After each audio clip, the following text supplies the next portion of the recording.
அனைவருக்கும் வணக்கம். தெய்வீக பலன்கள் சேனல் சார்பாக தங்களை அன்புடன் வரவேற்கிறோம். இன்று நம் காணொளியில் காண விரும்புவது உண்மையான ஆருயிர் நண்பன் பரம்பொருள் ஸ்ரீ ஆஞ்சநேயர் சிறப்புகளை பற்றி இந்த காணொளியில் பார்க்கலாம். வாருங்கள் காணொளிக்கு செல்லலாம். மறக்காமல் ஒரு சப்ஸ்கிரைப் செய்யவும். அனுமன் ராமனுக்கு தூதுவனாக இருந்தாலும் இவர் சிவபெருமானின் அம்சமாக தோன்றியவர். இராமாயணத்தில் ஒவ்வொருவரும் ஒரு வேடமேற்றனர். அதில் மகாவிஷ்ணு ராமனாகவும், மகாலட்சுமி சீதாதேவியாகவும், ஆதிசேஷன் லக்ஷ்மணனாகவும் பாத்திரமேற்றனர். இந்த இராமாயணத்தில் பங்கு பெற்ற எல்லாம் வல்ல சிவனுக்கும் ஆசை ஏற்பட்டது. அத்துடன் மகாவிஷ்ணுவுக்கு சேவை செய்ய வேண்டும் என்ற எண்ணமும் இருந்து வந்தது.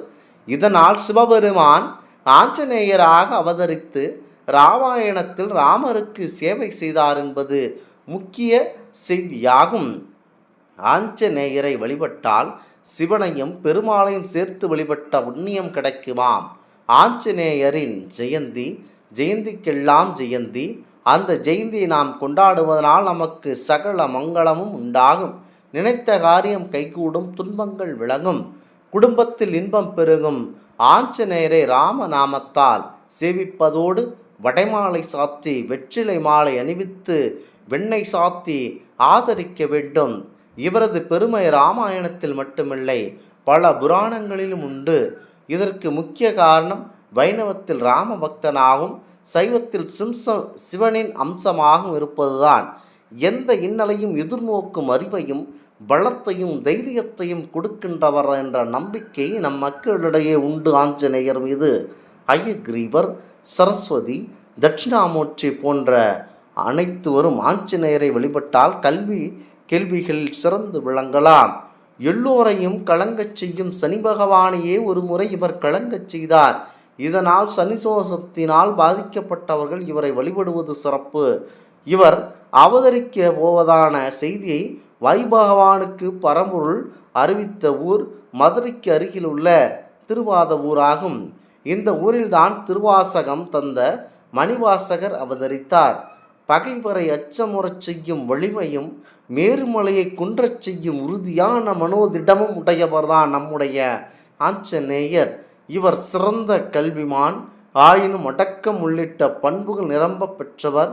வெற்றியிலும் இவருக்கு ஒப்பானவர் இவ்வுலகில் யாரும் இல்லை என்கின்றது புராணங்கள்.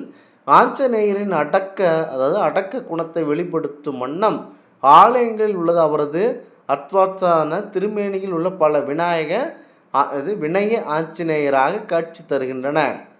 இணையற்ற ராம பக்தரான அனுமன் பிரம்மச்சரியத்தை முழுமையாக பின்பற்றுபவர்.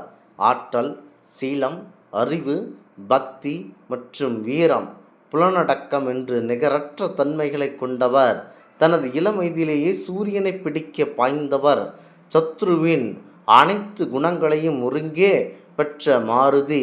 உலக மக்கள் அனைவருக்கும் ராமநாமத்தை உபதேசிக்கும் ஆசானாக இவர் விளங்குகிறார். அனுமானிடம் விஷ்ணுவின் குணநலன்களும் உண்டு. அதே நேரத்தில் ருத்ராம்சமாகவும் இவர் கருதப்படுகிறார்.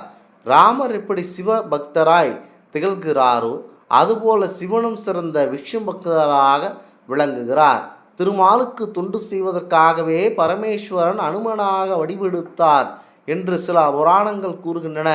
அனுமன் பரமாத்மாவை போன்றென்றும் நிலையானவர் என்றும் நம்முடன் சிரஞ்சீவியாய் இருந்து நமக்கெல்லாம் ராமநாமத்தின் மீது ருசியை உண்டாக்கி தந்தவர்தான் பரம்பொருள் இந்த முக்கியத்துவமான ஆஞ்சநேய பெருமான். ஆஞ்சநேய பெருமானை மனதில் நினைத்து கொண்டு எந்த காரியத்தையும் தாராளமாக செய்யலாம். இவரை மாத்திரத்தில் தைரியமும் ஞானம் நமக்கு வளரும், காமம் நசிந்துவிடும். தனது பக்தர்களுக்கு புக்தி, பழம், புகழ், உறுதிப்பாடு, அஞ்சா நெஞ்சம், ஆரோக்கியம், விழிப்பு, வாக்குவாத வண்ணம் போன்றவற்றை தருபவர்தான் ஆஞ்சனை மைந்தர் ஆஞ்சநேயர். பாரத போரில் அர்ஜுனனின் தேர்க்குடியில் அமர்ந்து கிருஷ்ண பகவான் பார்த்தனுக்கு உபதேசித்த பகவத்கீதையை நேரில் கேட்டவர் ஆஞ்சநேயர். சீதையை தத்துவமான ஒரு விளக்கத்தை அனுமன் அருளியிருப்பதாகவும் சில பெரியோர்களும் கூறுவதுண்டு. சுந்தரன் என்பது ஆஞ்சநேயரின் அன்னை அஞ்சனாதேவின் அவர்கிட்ட பெயராகும். இந்த நாமத்தை வைத்து வால்மீகி சுந்தரகாண்டத்தை எழுதினார். முக்கியமாக சுந்தரகாண்ட பாராயணம் நமக்கு எல்லா நற்பலன்களையும் அளித்து சீதா, லக்ஷ்மணன், பரத, சத்ருக்னன், அனுமத் சமேதா ஸ்ரீ ராமபிரானின் திருவள்ளை பெற்றுத்தரும். அனுமனின் பிரபாவம் சொல்லப்பட்டதனால்தான் சுந்தரகாண்டத்துக்கு இராமாயணத்தில் உள்ள மற்ற காண்டங்களை விட அதிக பெருமை வந்தது. எங்கெல்லாம் ராமநாமம் ஒலிக்கின்றதலோ அங்கெல்லாம் ஆஞ்சநேயரின் அனுகிரகம் நிறைந்திருக்கும் என்பது அறிவு. அனுமனுக்கு குருவாக இருந்து கல்வி கொடுத்தவர் சூரிய பகவான். அவருக்கு நன்றி கடன் பட்டிருந்த அனுமன் தங்களுக்கு குருதட்சிணையாக என்ன தர வேண்டும் என கேட்டார். சூரியன் தன் மகன் சுக்கிரீவனுக்கு மந்திரியாக இருந்து அவனை வழிநடத்தி செல்லும்படி கூறினார். அதன்படியே ஆஞ்சநேயர் சுக்கிரீவனுடன் இருந்து சூரியனுக்கு தன் நன்றியை செலுத்தினார். அனுமன் பிறர் நலமே தன் நலம் என்று நினைத்தவர், சுயநலமில்லாமல் ராமருக்கு சேவை செய்தவர். அப்படிப்பட்டவர்களுக்கு கடவுளின் அருகில் இடம் பதிவு செய்யப்படும் என்பதை உணர்த்தவே ராமன் அனுமனை தன் அருகில் அமரச் செய்துள்ளார். அனுமன் ராமனுக்கு மட்டுமல்ல, ராம அவதாரத்தை எடுத்து வந்த கிருஷ்ணாவதாரத்தில் அர்ஜுனன் கொடியில் இருந்தவர் அவர். அவரது முன்னிலையிலேயே கிருஷ்ணன் கீதையை போதித்தார். கண்ணனுக்கும் அனுமனுக்கும் பல ஒற்றுமைகள் உண்டு. கண்ணன் அர்ஜுனன் தேர் சாரதியாக அமர்ந்திருந்தார். மாருதி பார்த்தன் தேரில் வெற்றி கொடியாக இருந்தார். கண்ணன் பாண்டவர்களுக்கு துரியோதனிடம் தூது சென்றவர். ஆஞ்சநேயர் ராம லட்சுமணனுக்காக ராவணனிடம் தூது சென்றார். கண்ணன் கோவர்த்தன மலையை உடையாக பிடித்து கோகுல மக்களை காப்பாற்றினார். ஆஞ்சநேயர் சஞ்சீவி மலையை தூக்கி வந்து லக்ஷ்மணனை காத்தார்.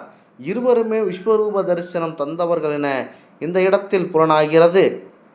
முக்கியமாக தசரத மகாராஜாவுக்கு குழந்தைகள் இல்லை. புத்திர காமேஷ்டி யாகம் செய்து பாயாசம் பெற்று தன் தேவியருக்கு கொடுத்தார். ராம சகோதரர்கள் பிறந்தனர். இதன் ஒரு பகுதியை வாயு பகவான் ஆஞ்சநேயரிடம் கொடுத்தார்.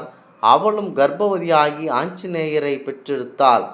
எனவே சம வலிமையுள்ளவர்களாக ராமனும் ஆஞ்சநேயரும் உள்ளனர். இதனால் ராமனின் அளவுக்கு ஆஞ்சநேயருக்கும் புகழ் ஏற்பட்டது என மராட்டிய மாவீரர் ஜிவாஜியின் குரு ராமதாசர் ஒரு கதையில் கூறியுள்ளார்.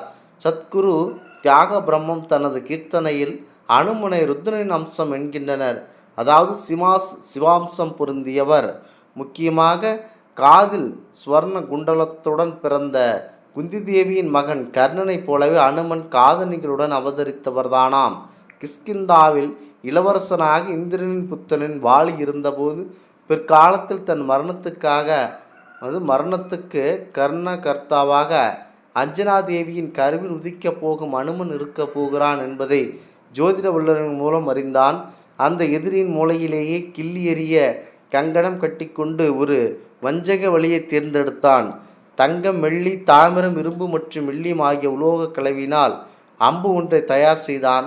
அஞ்சனாதேவி ஆழ்ந்த நித்திரையில் இருந்தபோது அந்த அம்பை அவள் வயிற்றில் எய்தான். ஆனால் அஞ்சனை சுமப்பது சிவனருள் பெற்ற கரு என்பதை அவன் தெரிந்து கொள்ளவில்லை.